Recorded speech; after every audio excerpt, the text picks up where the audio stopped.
The Shadow Housing Minister Michael Sukkar and the Greens housing spokesperson Max Chandler-Mather are taking part in a housing policy debate. Let's take you live now. Help first home buyers and put downward pressure on rents. And joining us today, we have two gentlemen. We have Michael Sukkar, who's the Opposition Housing and Homelessness Minister, and we have Max Chandler-Mather.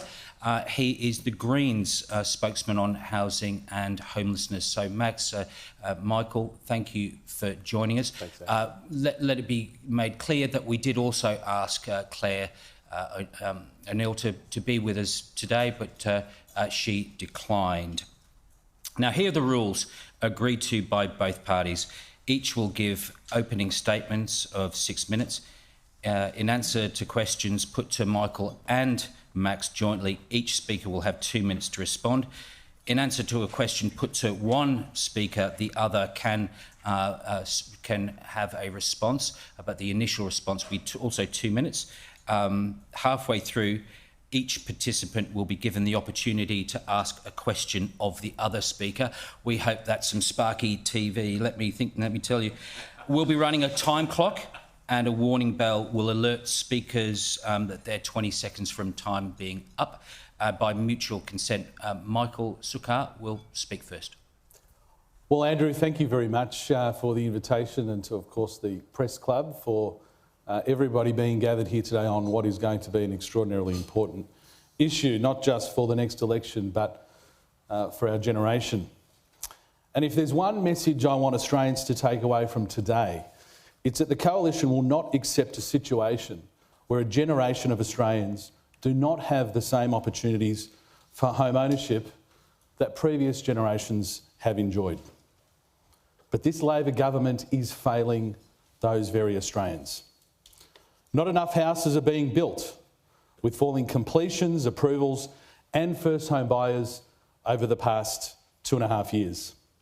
Labor has run the biggest migration program in a generation, with more than 1.4 million migrants entering Australia since coming to government, even with fewer homes being built.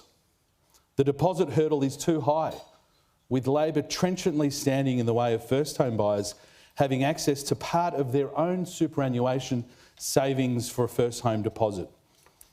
Access to finance is becoming almost unattainable for your typical worker, with restrictive and cumbersome lending regulations. Labor has prioritised foreign corporate landlords, now supported by the Greens, over Australians owning our own housing stock. Construction is at record lows, and construction costs have been exacerbated by the unholy alliance between the Labor Party, the criminal CFMEU, and again, now the Greens. Planning and zoning laws have wrecked development, and private developers have been demonised and penalised. And Labor state governments have rationed land supply and consistently uninvested in the most affordable form of housing, being houses in greenfield developments. For these reasons, under this Labor government, housing outcomes have worsened on every single metric. First home buyers have plummeted from 171,000 in 2021 under the Coalition to just 108,000 in 22-23. Home completions have dropped to 177,000 last year, 40,000 fewer than under the Coalition government. Approvals for new homes have also crashed, falling to around 167,000 over the past year, compared to more than 230,000 when the Coalition was in government. Meanwhile, national rents have skyrocketed by 23%, reaching $632 a week from $512 as it was in May 22. And families with mortgages are now at least $25,000 a year worse off under Labor. Labor's promise, so-called, to build 1.2 million homes over 5 years will never see the light of day, with industry experts almost unanimously predicting a shortfall of at least 400,000 homes on that promise. And despite the so-called promise of a $32 billion housing investment, Labor is yet to deliver a single new policy implemented in this term that's built a home. Most of these so-called investments have seen funds handed over to states without responsibility or tied up in capital like the Housing Australia Future Fund, the only policy they've successfully passed in 2.5 years, with reports that the first round of the HAF has seen at least half of its successful projects already fall over. So for an incoming coalition government, we know that we'll have a big job to repair the damage caused by this government. Coming from a migrant family, I experienced firsthand why millions of people have come to Australia, and home ownership has undoubtedly been a big part of that better life.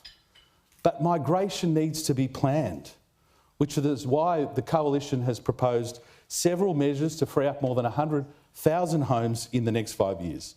These include a 2-year ban on foreign investors and temporary residents buying existing Australian homes, a significant reduction in the permanent migration program and to net overseas migration, and ensuring an adequate number of skilled visas for those in the construction sector to support our very capable local workforce. We also know that one of the biggest barriers to home ownership is saving for a deposit, which now takes on average 7.8 years nationwide. Part of the solution does exist with the highly successful Home Guarantee Scheme, which I delivered as Housing Minister, that is now helping nearly 40% of first home buyers purchase a home with a deposit of as little as 5%.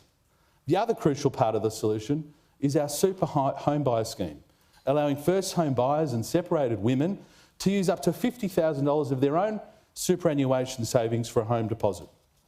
Because we know the key determinant of your success in retirement is your home ownership status, not your super balance.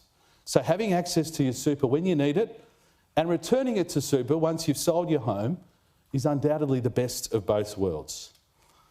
Post-GFC regulatory reforms have also made it harder for first home buyers to access loans. We'll tackle those barriers. Another is housing supply, which is why we have announced a $5 billion program to help fund the greenfield sites that remain underdeveloped throughout our country, a fund to support the infrastructure that gets those housing developments going. So Australians can expect an incoming coalition government will be singularly focused on home ownership. We are the only party in this country that still believes in the Australian dream, with the individual, not corporates or large institutions, at the centre of our focus. Australians deserve no less, which is why this will be the defining issue of our generation and the next election.